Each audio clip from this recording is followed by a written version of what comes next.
ఏదైతే ఈ విషయము ప్రతి ఒక్కరు ప్రస్తావన తీసుకొచ్చారు. యాక్చువల్గా 2017 టైంలో అన్ని కులాలకు ఆత్మ గౌరవ భవనాలు అని జియో కాపీస్ 189 ప్రకారంగా 41 వేరియస్ బీసీ కులాలకు ఇవ్వడం జరిగింది. సరే, ఇచ్చిన తర్వాత ఆ ఆత్మ గౌరవ భవనాలకు స్థలాలు మెడ్చల్, మల్కాజ్గిరి, రంగారెడ్డి జిల్లా అంటే కోకాపేట భవనము, అట్లాగే ఉప్పల్ పంచాయత్లో స్థలాలు కేటాయించడం జరిగింది 41 బీసీ కులాలు. దాని తర్వాత 2021లో ఒక మెమో ఇష్యూ చేయడం జరిగింది. ఈ మెమోలో క్లియర్ గా మెన్షన్ ఏంటి, సెకండ్ పాయింట్ అంటే మెమో నంబర్ 2574/D/2018 2 నవంబర్ 2021 నాడు ఈ మెమో ఇష్యూ చేశారు. BC welfare guide lines clear గా ఉంది. ప్రత్యేక అన్ని కులాల్లో ఉన్నటువంటి అన్ని కుల సంఘాలను కలిపి ఆ కులంలో ఉన్నటువంటి అన్ని సంఘాలను కలిపిన తర్వాత ఆ సంఘంలో ఒక ట్రస్ట్ ఏర్పాటు చేయాలి. అది కామన్ ట్రస్ట్. ఫర్ ఎగ్జాంపుల్, మేము కుర్మ కమ్యూనిటీ నుంచి ఇంటలెక్చువల్ ఫోరం గా నేను రిప్రజెంట్ చేస్తున్నాను. మా కమ్యూనిటీ ఆల్రెడీ మన సోదరులు ఇక్కడ చెప్పారు, దొడ్డి కొమ్మరయ్య ఆత్మ గౌరవ భవనం అంటే ఒక పోరాటం, అంటే సాయుధ పోరాటం చేసిన వ్యక్తి. ఇదే పెద్దందారి, జమీందారి, వెట్టి చాకిరి విముక్తి కోసం కొట్లాడడం జరిగింది. కానీ ఈ రోజు మళ్ళీ ఇదే కులంలో పుట్టిన మేము, అదే డిఎన్ఏలో పుట్టిన దొడ్డి కొమ్మరయ్య డిఎన్ఏతో పుట్టిన కుటుంబము మళ్ళీ అస్తిత్వం కోసం ఇదే పెద్దందారి, జమీందారి, కార్పొరేట్ సంస్థల కోసం మనం మళ్ళీ ఎదురెళ్ళి కొట్లాడాల్సిన అవసరం పరిస్థితి తీసుకొస్తున్నారు అగ్రవర్ణ కులాలు, అలాగే కార్పొరేట్ శక్తులు. అది ఏ రూపంలో అంటే మళ్ళీ మా కులంలో ఉన్నటువంటి కొంతమంది కుల నాయకులు, అది వాళ్ళు అన్న చెప్పినట్టు చెంచలుగా, బ్రోకర్లుగా, ఇన్ఫార్మర్గా ఉండుకుంటూ వాళ్ళ స్వాదాలు, వాళ్ళ ప్రయోజనాలు, డబ్బులు ఆశపడి కొంతమందికి కొంత పర్సెంటేజ్ ఇచ్చేసి వీళ్ళ పబ్బం గడుపుతున్నారు. ఎందుకు ఈ మాట చెప్తున్నానంటే, మా కులం సంఘంలో దొడ్డి కొమ్మరయ్య భవనం దగ్గర 20 మార్చి నాడు సింధూరా నారాయణ గారు, ఆమె D1 స్కూల్ లీజ్ తో జరిగింది.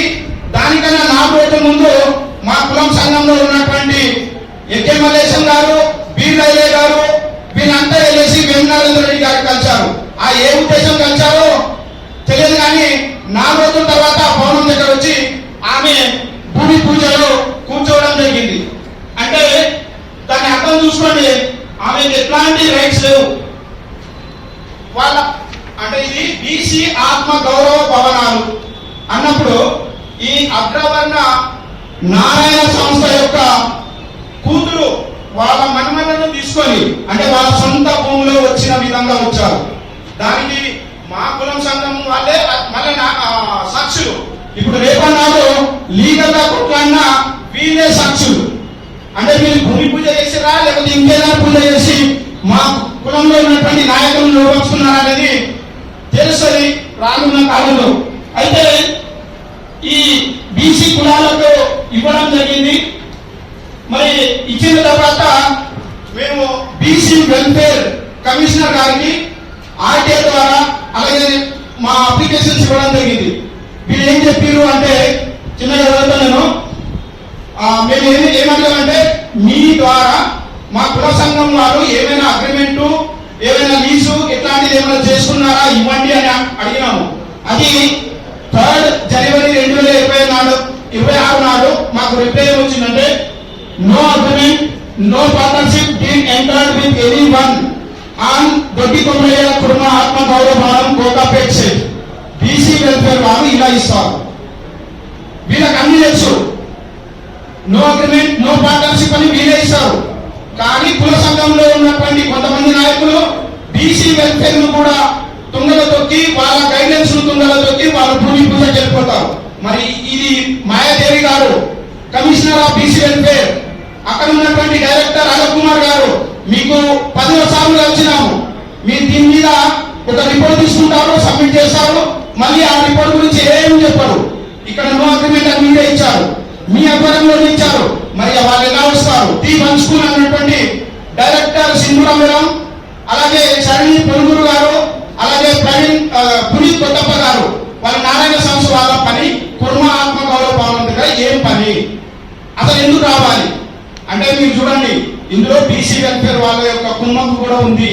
అఫీషియల్ గా వీరి యొక్క బ్యూరోక్రాట్స్ పనిచేయాల్సిన వాళ్ళు, బ్యూరోక్రాట్స్ కూడా పర్సంటేజ్ల కోసం, కమిషన్ల కోసం పనిచేస్తున్నట్టు కొంత సమాచారం అందుతుంది. దీని తర్వాత నేను మళ్ళీ మాయాదేవి గారికి ఒక లెటర్ రాయడం జరిగింది. ఏంటి అంటే subject request for strict implementation of memo number 2574/D/2017 dated 2 November 2018. అంటే మేడం గారు, ఇది మా ఒక్కరి సమస్య కాదు, మా కులంలో ఒక సమస్య కాదు, 41 బీసీ ఆత్మ గౌరవ భవనాల యొక్క సమస్య ఇది. దయచేసి మీరు ఇచ్చిన మెమోనే 2021లో ఆ మెమోను రివైజ్ చేసి అన్ని కామన్ ట్రస్ట్ అన్ని కుల సంఘాలను కలిపి ఆ కులంలో ఉన్నటువంటి కుల సంఘాలతో ఒక కామన్ ట్రస్ట్ ఏర్పాటు చేసే విధంగా మీరు సీరియస్ యాక్షన్ తీసుకోమని 28 ఫిబ్రవరి 2024 నాడు ఇచ్చాను. ఇప్పటికీ దీని మీద ఎట్లాంటి రెస్పాన్స్ రాదు.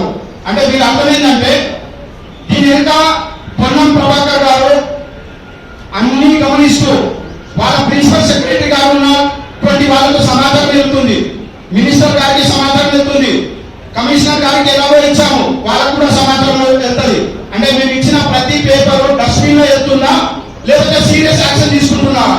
ఎందుకంటే మీరు సీరియస్ యాక్షన్ తీసుకోకపోవడం వల్లనే మీరు జనవరి 3 నాడు అగ్రిమెంట్ జరగలేదన్నారు, 28 ఫిబ్రవరి నాడు మేము దీన్ని స్ట్రిక్ట్ ఇంప్లిమెంటేషన్ చేయమని అన్నాము. మరి మార్చి 20 నాడు అదే కార్పొరేట్ శక్తులు వచ్చి పూజ చేస్తున్నారంటే మీ యొక్క పనితనం కమిషనర్ గారు, మీ బీసీ వెల్ఫేర్ లో ఉన్నటువంటి వాళ్ళు మీరు పని చేస్తున్నారా, ఇంకేం చేస్తున్నారా, లేదా భజన చేస్తున్నారా అనేది మీ ఆత్మ పరిశీలన చేసుకోవాలి. ఎందుకంటే 41 బీసీ కులాల ఆత్మ గౌరవం ఇది. ఆత్మ గౌరవానికి మించినది ఈ భూమి మీద ఏది లేదు, గుర్తుపెట్టుకోండి. ఎదురయ్యాము, ఇది ఒక్కొక్క రిప్రజెంటేటివ్ 1,00,000 మందితో సమానం. ఇంతమంది 1,00,000 మందితో మేము కదిలినాం కోటపేట అంటే ఇక మీ అస్తిత్వాలు బీసీ వెల్ఫేర్ లో మీరు చేత కూడా కూర్చోలేరు. బీసీ వెల్ఫేర్ కమిషనర్ గారు మేడం మాయాదేవి గారు, అలోక్ కుమార్ గారు, అలాగే పొన్నం ప్రభాకర్ గారు, మీరు చిత్తశుద్ధితో దీని మీద ఒక ప్రాపర్ గైడెన్స్ వెంటనే రిలీజ్ చేయాలి. ఎందుకంటే మా ముద్రశోధకుడు శివముద్రాజ్ గారు ఒక వీడియో రిలీజ్ చేసినప్పుడు డైరెక్ట్ గా బండ ప్రకాష్ గారికి తన సొంత ఆస్తి అసలు ఇది ఎందుకు జరుగుతుంది అని గమనిస్తే 2017లో కోటాపేట్ ప్రైమ్ లొకేషన్ కాదు, అప్పుడు చాలా తక్కువ రేటు రియల్ ఎస్టేట్ లో. ఒక్కసారి భూమి వచ్చిన తర్వాత 100 కోట్లు 1 ఎకరానికి పోయిన తర్వాత అరే బీసీ ఆత్మగౌరవ భవనాన్ని మనం ఇచ్చేసి మళ్ళీ మనము ఆళ్ళ మధ్యలోనే చిచ్చు పెట్టేసి ఈ కార్పొరేట్ శక్తులలో లాక్కుంటే వాళ్ళు కొట్టుకున్న సస్తారు, మేము బిల్డింగ్ కట్టేస్తాం అక్కడ మీకు వచ్చేస్తుంది. అప్పుడు మళ్ళీ కోర్టు నుంచి ఒకటే డైరెక్షన్, ఏ డైరెక్షన్? పిల్లల భవిష్యత్తు కొరకు ఎడ్యుకేషన్ గా స్టార్ట్ అయిన వాటికి మీరు డిస్టర్బ్ చేయొద్దని ఒక స్టే ఆర్డర్ తీసుకొచ్చి వాళ్ళు రన్ చేస్తూనే ఉంటారు. మా ఆత్మగౌరవం మళ్ళీ అక్కడనే ఉంటది. ఇదే జరిగే పోయే ప్రమాదం ఉంది. తస్మత్ జాగ్రత్త. బీసీలో ఉన్నటువంటి ప్రతి కులాలు ఈ రోజు నేను కులం నుంచి రిప్రజెంట్ చేస్తున్నానంటే మా ప్రొఫెసర్ ప్రపంచ మేధావి మా జాతి సూర్యుడు అయినటువంటి ప్రొఫెసర్ కంచాయ్య గారు 2024 నాడే సీఎం గారికి లెటర్ రాశారు. క్లియర్ గా బీసీ కులాలు ఉన్న అన్ని కులాలకు సంబంధించి ఏ ఆస్తి కూడా కమర్షియలైజ్ చేయొద్దు అని రేవంత్ రెడ్డి గారు చెప్పారు. అయ్యా రేవంత్ రెడ్డి గారు, మీ ప్రభుత్వం రాకముందు ప్రజా కోర్టు నిర్మించినప్పుడు ఆ రోజు ప్రజా కోర్టులో ఈ వ్యక్తిని కదా ప్రపంచ మేధావి కదా జడ్జి, మీరు ఆయనను కూడా గౌరవించుకోరా అంటే మీకు కావాల్సినప్పుడు బీసీలను గౌరవించి ప్రజా కోర్టులో జడ్జిగా పెట్టి దాని తర్వాత మళ్ళీ మీకు కావాల్సినట్టు మీరు చేసుకున్నారు. అంటే ఒక ప్రపంచ మేధావి ఆయన శ్రద్ధతో బీసీలలో జరుగుతున్న వాయిస్ ను రేజ్ చేస్తే మీ చెవుల్లో మీ చేతులు ఇచ్చాము. సుభాష్ మంత్రి అని లండన్ నుంచి ఆయన లాస్ట్ టైం ఇండియాకి వచ్చినప్పుడు ఆయన చేతుల మీద మీకు ఇచ్చినప్పుడు ఎగర్ చేసి సీఎం ఆఫీస్ పోయింది. దాని మీద ఎలాంటి యాక్షన్ జరగలేదు. రేవంత్ రెడ్డి గారు దయచేసి దీన్ని సీరియస్ యాక్షన్ తీసుకోండి. పొన్నం ప్రభాకర్కి డైరెక్ట్ చేయండి. బీసీ వెల్ఫేర్ కంప్లీట్ కమిషనర్ గారు, ప్రిన్సిపల్ సెక్రటరీ ప్రతి ఒక్కరు దీని మీద దృష్టి పెట్టండి. ఎందుకంటే రాబోయే రోజుల్లో బీసీ ఉద్యమం ఉద్రిక్తంగా లేస్తుంది. అది మీరు ఎలాగో 42% రిజర్వేషన్ ఇవ్వడమా లేదా అనేది కనబడుతూనే ఉంది మీ చిత్తశుద్ధి. అట్లీస్ట్ మాకు ఇచ్చిన ఆత్మగౌరవ భవనాలనే కాపాడండి అయ్యా. ఎందుకు ఇంత గౌరవం లేకుండా మమ్మల్ని సాగొడతారు? ఇక మీ ఆధిపత్యంలోనే మేము ఆ రోజు తెలంగాణ ఉద్యమం స్టార్ట్ అయిందంటే ఆత్మగౌరవం కోసం, ఇదే దోపిడీదారుల కోసం.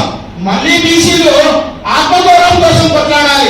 గైడెన్స్, జీవోలు, ఆత్మగౌరవం మీరే పెట్టిస్తారు, మీరే రాయిస్తారు. మళ్ళీ మా ఆత్మగౌరవం లేకుండా చేస్తారు. అయ్యా మీరు తేలుకోండి. అగ్రవర్ణ కార్పొరేట్ శక్తులారా మీరు తేలుకోండి. ఒక్కసారి బీసీ దండుగాని కలిస్తే స్టార్ట్ అయితే పెద్ద తేనె ఏదైతే కలగడానికి స్టార్ట్ అవుతుందో మీరు ఎక్కడా దాచుకోలేరు. తస్మాత్ జాగ్రత్త.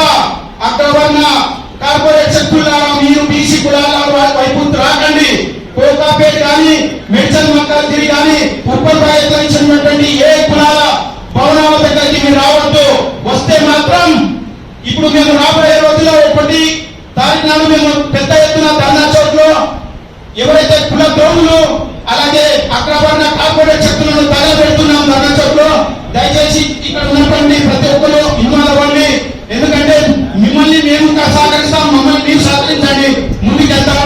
వీళ్ళని ఎక్కడ ఎండగట్టకపోతే మన చంచలను కార్పొరేట్ శక్తులను ఎండగట్టకపోతే వీళ్ళ పని మీరు చేసుకుంటూ పోతారు. కాబట్టి దయచేసి ప్రతి ఒక్కరు చైతన్యం అవ్వాలి. తెలియకపోతే ప్రతి జీవనం తెలుసుకోండి. మేధావి వర్గంతో సమాలోచన చేయండి. ఈ వీడియో వింటున్న మన ప్రేక్షకులు ప్రతి ఒక్కరు చర్చలు చేయండి. మీరు ఎక్కడెక్కడ కూర్చున్నప్పుడు బీసీ కులాలలో అన్ని కులాలలో ఏం జరుగుతుంది, ఆత్మగౌరవం భవనం ఎడుపోతున్నాయి, ఎవరి చేతిలో పోతున్నాయి, ఎందుకు ఇంకా కన్స్ట్రక్షన్ కావట్లేదు, కేవలం 3 కులాలే కన్స్ట్రక్షన్ అయినాయి, మిగతా ఏమవుతున్నాయి. దయచేసి ప్రతి ఒక్కరు ఆలోచన చేయండి. మేధావి వర్గంతో చర్చ చేయండి. హైదరాబాద్ కు నలుమూల గ్రామాల నుంచి ఏదైతే చదువు కోసం రావాలో, నేను ఈ రోజు ఒక అసిస్టెంట్ ప్రొఫెసర్ గా మా ఊరు బార్డర్ మహారాష్ట్ర కర్ణాటక ఉన్నది, అక్కడి నుంచి ఈ రోజు వచ్చి ఈ మైక్ పట్టుకొని నిర్ధారంగా అమెరికంగా మాట్లాడుతున్నానంటే కేవలం చదువు లేనిది వింత పశువు కింద సమానం అని మనం తెలుసుకున్నాం. చదువు వల్లనే అజ్ఞానం నుంచి జ్ఞానం వైపు వెళ్తాం, చీకటి నుంచి వెలుగులోకి వెళ్తాం. కాబట్టి మేధావి వర్గంతో కూర్చొని అన్ని కులాలు దీన్ని ఏ విధంగా తీసుకెళ్లాలి అని మన పెద్దవాళ్ళు డైరెక్షన్స్ ఇస్తే మా యువతరం ముందు కదులుతుంది. మీకు అన్ని విధాలుగా సహకరిస్తాం. ఈ అవకాశం ఇచ్చినటువంటి జేఏసీ చైర్మన్ గారికి ధన్యవాదాలు.